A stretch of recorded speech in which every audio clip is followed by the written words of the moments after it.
Hello everyone, welcome back to another video, and today I'll be reviewing one of my subscribers' games. So without further ado, let's get into them. Okay, so in this first game we have Master Kabir rated about 1100. So let's go. So in the first game we had e4, e5, knight f3, knight c6. So normal stuff here, nothing crazy. But yeah, so we have the normal stuff: bishop b5, a6, Ruy Lopez, bishop a4. This is the standard line of the Ruy Lopez, and now b5. So there are a lot of options you can do here. You can go back. Well, you can only go back, but then for black you have some options. So you can go bishop b7. You can play knight f6. You can play a lot of things. So after knight f6, we have d3, bishop c5, c3, and knight g4. So this is kind of a bad move, and the reason it's kind of a bad move is because there's no point in attacking this pawn because you can just castle, and at the same time you can basically just you can castle, but then this piece has been moved more than once in the opening, which normally is not a good thing. So now we have castles. Better would have actually been to just go d4 and cut off the circulation entirely. Well, white is just completely winning due to an overwhelming development advantage, and these two center pawns are very strong. So yeah, so this is not a good position for black right now. And after d6, we have h3, so pretty simple. Knight h6, and now takes, d4. So, we have d4, and it looks like black is just completely busted because black's pawn structure is really bad. Like, there's kind of no point in fighting at this point. And so after e4 takes, we have bishop a7. At this level, you never know what's going to happen. So after knight c3, we have rook g8, trying to attack the king. e5 going in, de5, knight e5, knight e5, de5, queen takes d1 now. And then after rook a takes d1, bishop h3, e6, abysmal move, because now you can just take, you can literally just, so after rook d1, you can literally just take, and now you don't even have to take, you can literally play rook g2 check, king h1, rook g6, attacking this beautiful move. And if you take like this, well, now I just go king f8, and now what are you going to do? There's nothing you can do. Now this is hanging. So if you try to move this, then I'll just play bishop f2 and win another pawn. Basically, if you move this anywhere. So if you move this also, I can take this. And your king is almost checkmated, and you're going to lose a lot of material. So that's a really big problem, and e6 is just completely blundering all of that. But now bishop e6 is an abysmal move, because now you're bringing the bishop back out of the attack. So you're trying to go in for the attack, but instead you're going out of the attack. And, you know, this is just not a good move, because now you'll trade everything down, and you just have no initiative anymore. Now this is being attacked, and then Master Kabir plays rook f6 and a massive blunder, blundering this fork. You can't take because it's pinned. And you're going to lose something if white finds the fork. That's a big if. And after this, you know, rook g6. And rook g6 is an okay move. You're just basically getting out of the way, so it doesn't matter anyhow. So after this, you play rook g6. And now knight g3, you completely hang the knight again. So you can take the knight, and it can't take because you're pinned. So all kind of pins being missed in this game. Rook f8, missing that. And then king h2, blundering this pawn, and now knight f5, but now blundering this knight, and white resigned the game. So this is just crazy stuff, because, you know, you first blunder this fork, the fork is missed, right? Instead, this is played, and now you play that, sorry, you play knight g3, so you blunder the knight again, and now rook f8, so that's missed. Then you blunder this pawn, and then you finally blunder this knight. You blunder 4 points of material in 2 moves, and white resigned the game here. So very smooth win as black for Master Kabir. Okay, so in this next game, we have Master Kabir playing with the black pieces again. So we have c4, c5. This is what's known as the symmetrical English, you know, symmetrical pawn structure. Knight c3, knight c6, g3, and now knight f6. So it's a very kind of high-level opening, the English, and it can get you in some really big trouble if you don't know how to play it. So we have bishop g2 and d6, and now we have e3. So e3 is a pretty good move, I'd say.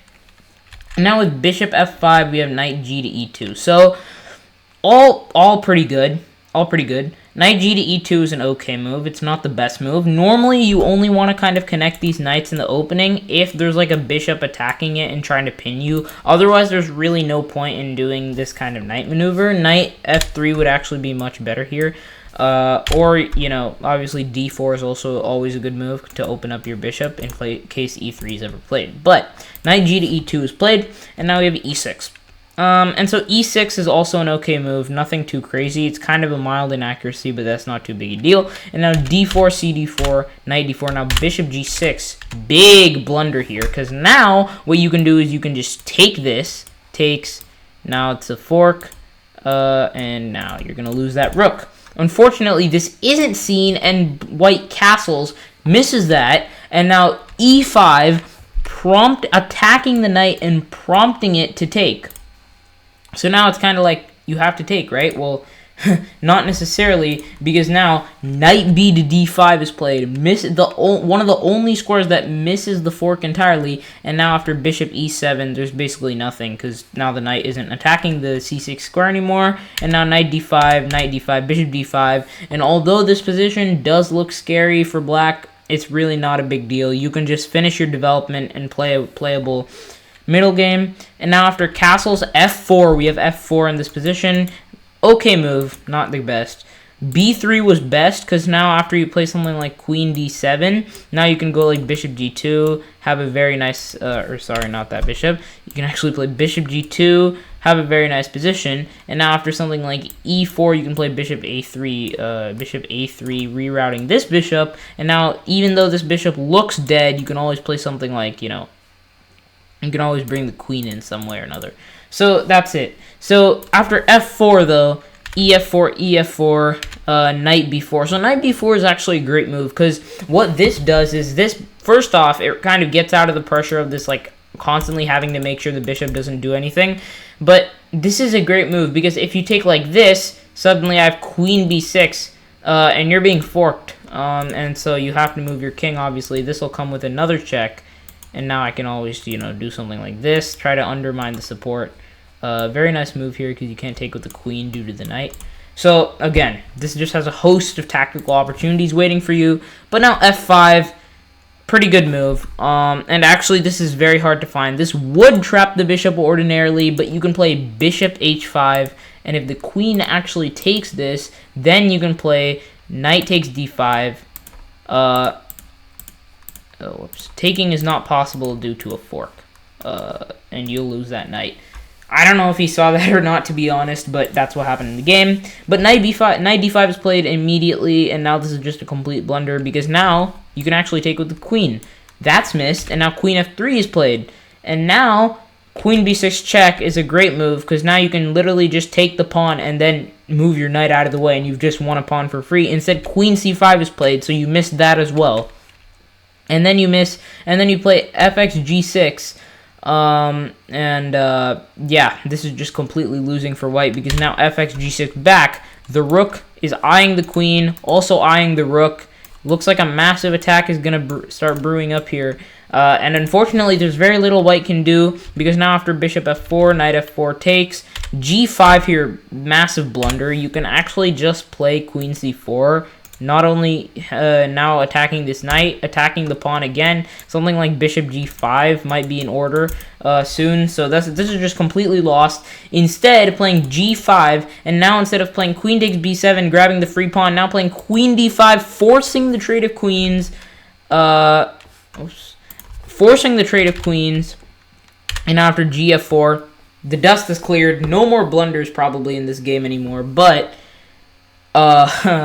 now, you know, black is just a clean 2 pawns up. Will go on to win this game, no doubt. And so, after rook f3, rook a c8, knight c3, rook c5. So, you know, black is just trying to convert as smoothly as possible here. And after bishop d5, you have h3, rook a5, a3, rook a6, and h4. So it's very obvious that white is trying to hold on, but there's not a lot you can do. Black is just 2 clean pawns up and will win this game, because there's basically no way for white to create counterplay. These 2 rooks are insanely passive, eyeing this pawn. This knight is kind of weirdly placed, and this pawn is very, very weak, because you committed this a3 pawn kind of in a bad fashion. So now after bishop h6, king h2 here.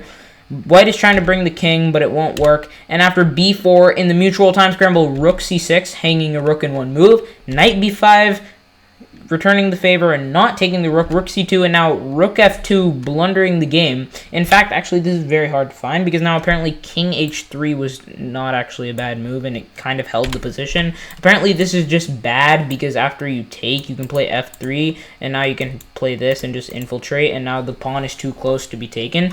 But that's very hard to find in a time scramble. Rook takes f2 is played, though, and now rook c8, so you just basically did not find the winning plan. Now knight d6, rook d8, and now knight b7, losing the pawn on d5, which is a critical anchor of the position, takes the pawn in king h3. So, you know, this is all happening, but it's fine, because now black is still winning. Unfortunately, this isn't going to last, because rook d3 check looks like a fork, takes the pawn, and now king f5, which is just an unfathomable move. I would blitz out rook f3 here, because if you take, this is a blockade. You can even bring this back, and this pawn is never making any progress. It's basically a draw, because it's 1v2 in a knight endgame. It's never going to do anything to you, but it's fine. King f5 is a bad move, because you're not really acting on the position enough, and now after rook a4, you know, this is just lost, because you're going to lose this pawn, you're going to lose everything. Rook b2, rook a3 and b5, and now rook a5, hanging a rook in one move. Again, time scramble. Now knight d6, missing that. Rook a1, knight c4, f3, and now knight d2, blundering the game after f2. Your black is completely winning. But now rook h1, blundering the pawn back, and now knight f3, rook a1, b6, and now rook a6. Now you blunder back, and this is losing, and now rook b6 is another blunder. You're going to lose after this move. And after this, the game ended in swift fashion. The conversion was choppy. It took a while, but eventually white got the job done and checkmated Master Kabir. So sad game, but it happens to the best of us. It really does. Okay, so in this next game, we have Master Kabir again playing with black. So let's get into it. So e4, e5. Knight f3, knight c6, bishop b5. So we have a Ruy Lopez again, similar to the first one, but instead of playing, what is that? Okay, instead of playing a6, actually, instead of playing a6, chose to play knight f6. This is known as the Berlin variation of the Ruy. It's normally not recommended for beginners because it's really solid and is very drawish. Beginners are not always supported to just go for a draw no matter what. It's normally expected of them to play a6, because then they can try to make progress and win their games instead of just making draws. That's fine. You don't need to know the implications of this, but it's good to know. So knight c3 here, bishop b4, a3, and now bishop c3. So this is not the best way to play this opening, but it's fine. bc3, knight e4, castles, and knight f6. So this is very redundant. I think more than moving the same piece in the opening twice, something like castles is much better. And I think what a lot of beginners don't know is after something like rook e1, you can play d5, and this is defended. And now you can never play something like this because of this. So notice that that's the thing. Notice that this is a fork, and you can never play d3 to kick the knight out. So that's always a thing. Knight f6 is okay though; it's not the end of the world. And rook e1, d6, and now d4. Whoops, that's not supposed to happen. d4, e4. And all of this is fine, just completely balanced. Takes, and now bishop d7, and now bishop d3. So this is a very clever move by white. They're not trying to really give away what this move is trying to do, but in fact, this does hide a very sneaky purpose. And the idea of this move is to bring the bishop back to attack the king. And this rook is already in a prime position to do so. This queen is also eyeing this very nice square here. But Master Kabir misses this entirely and goes with probably the worst move in the entire position, knight to a5. So this is a bad move for a good amount of reasons. First off, this knight can't go anywhere from this square. Like, here it'll be taken. Here it'll be taken. And now, the killer move, queen h5, attacks the knight across the board, and now it can no longer be... Oh my goodness, this is crazy. You can't make this up. This knight is going to die, or the king is going to get checkmated. And now b6 is played to defend the knight, because Master Kabir only saw the threat of the knight, but it doesn't matter, because now you can, in fact, move the rook. But that's not going to happen, because instead what happens is rook b1, nonsensical move doing absolutely nothing. Now bishop c6 returning the favor, and now rook e2, the only direction of the rook that wasn't good. Now rook e8, the final blunder of the game. We have queen takes h7 and queen h8, checkmate. So this is a very sad end to a game for Master Kabir. This was not a good game. I think it was just the complete oversight of an attack, but it gets better. Master Kabir did win some nice games, so we're going to check those out in the next few games. Okay, so in this game, Master Kabir was playing with black again. So we have knight f3, very high level move, knight c6, b3, and now e5. So this is a weird way to play the ready, but I guess it's okay for beginners. And now c4, knight f6. So we have here that white is trying to do some kind of queenside expansion. Black is just playing very principled as well, always. Knight c3, bishop b4, and now a3. We have bishop c3 and dc3, and now we have d6. d6 is a very nice move. d6 is aiming to bring this bishop out. Very good opening principles here. But now we have b4. So it is very obvious from these first 7 moves that white is aiming to create some problems on the queen side. And this is a very common beginner mistake. It's very common to get kind of looped up in your own kind of want to attack, but you need to develop. You need pieces to attack. Just pawns aren't going to do anything unless you have some kind of backing force behind them. This is a much too flimsy justification for an attack. And again, a6 is a very nice move because it's cool, calm, and collected. No big deal. You can attack me, but this is always going to be a very useful move. And now this bishop can go out whenever it wants. It's not urgent. So now after a4, we have castles, b5, ab5, and now knight a5. So Master Kabir is absolutely cruising here, just cleanly sidestepping his opponent's threats and just developing his pieces normally. And now after e3, we have c6, very nice move, trying to dissolve kind of the tension here and create a weak pawn on a4 while also creating a weak c pawn and hoping to bring out his bishop and queen. And now after takes, we have bishop d3, hanging a fork in one move. You can play e5, but it's missed. c4, hanging the fork again, but now it's missed again. Castles kingside, missing the fork, and now we have bishop c4, and now it can't happen. But now we have queen d3 hanging the exact same fork, but it isn't as good because you can just take this knight. Knight b6, a5 hanging the fork again because this isn't really hanging. You can just take. The fork is this. It's going to attack both, defended by the knight. And now after h6, massive mistake, we have bishop b2. This also kind of hangs the fork, but not really anymore because this rook is defended 2 ways now. And now after knight db5, e4, we have knight f4. So knight f4 is a very good move because you're just grabbing this outpost. You can't really do this because of the check. Actually, I can show you something here where it's like queen d2. Say, for example, queen d2, for example, you go rook b8 just for an example. And now if you go g3, you can play the sickest move, queen to c8. And after takes, you can check. You can take. And now you can play check again. You can play check. And now you can take this pawn and you'll be completely winning with an attack. Queen c8 is a very hard move to find. I don't think I would find that in a game. But after queen e3, we have rook a5, queen a5. And I don't know if this was purposeful, but black is completely winning. And white was like, you're winning. Let me go out in style and play the bishop to c3. This hangs a piece, but not in the way you think, because now black can sacrifice the queen, and after taking, can fork the king and queen, take the queen back. And from here, it's just a sublime victory. Just pushing the pawns, and there are no hiccups here, as Master Kabir converts this game. Sacks the rook for the knight, but it doesn't matter because this pawn is going to find its way on the back rank and wins a masterful game. This is the best game by far that I've ever seen from Master Kabir. Okay, so in this game, Master Kabir was playing with white against Anglo Dave 75. So let's get into it. So we have e4, e6, French defense. And after knight f3, we have d6. knight c3, b6, bishop c4, and bishop a6. So this is like a crash course on how to be worst in like the first 4 moves of the game.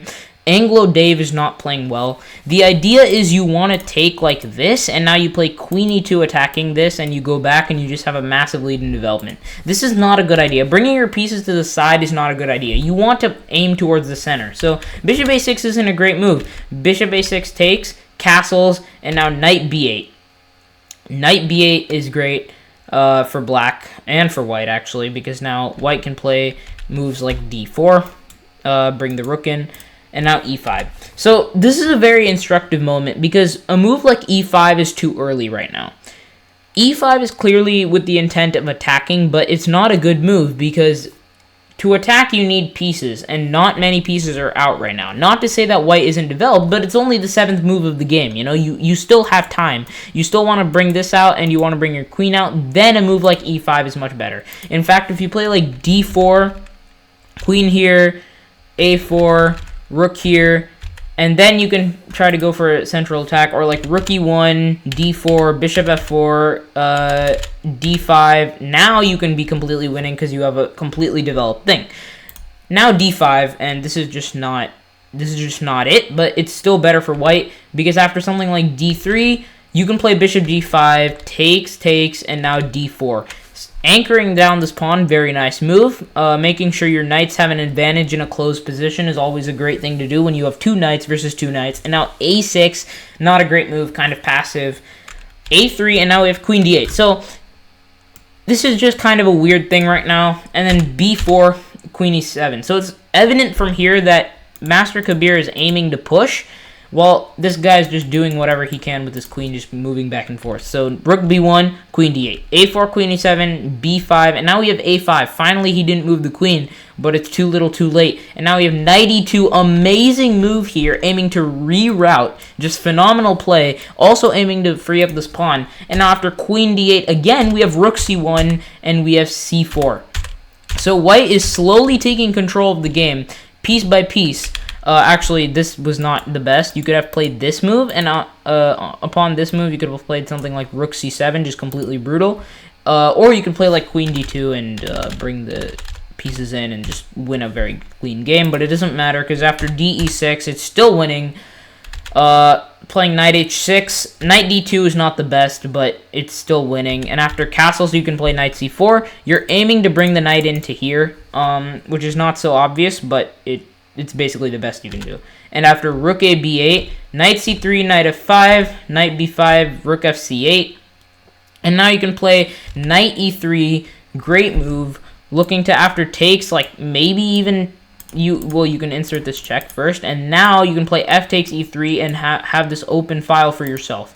But after rook takes e1, Master Kabir makes an unbelievable blunder, literally gives up the, literally doesn't take back, and plays knight takes f5. And knight takes f5 was with the idea that this isn't a check, so if he takes, then I'll take the queen with check. But unfortunately, it is with check, and if you take back, you're just down a rook. You just lost the game from a winning position. But crazier still is that Anglo Dave 75 blunders back. He takes the knight, autopilot take, and now rook c1, and it's just losing from here. Takes, and now after queen d7, march your king into the game. f3, and now yet another blunder, mate in 3 after check, sorry. And after d5, takes, and queen c5, that's mate. Instead, Anglo Dave 75 finds queen c6, and now just throws the game away, throws the advantage away after queen d5, allows the queen trade, and plays an endgame. Master Kabir blunders a pawn here due to en passant, and now after queen g6, king g6, h4, knight c2 check, it's too little too late. White's pawns are too far advanced, and the knight and black's knight is just ill-equipped to defend. And what better way to end this video than with a beautiful pawn checkmate? Master Kabir wins after a wild roller coaster game. So that's it for today's video, guys. If you enjoyed, be sure to like and subscribe, and I'll see you in the next one.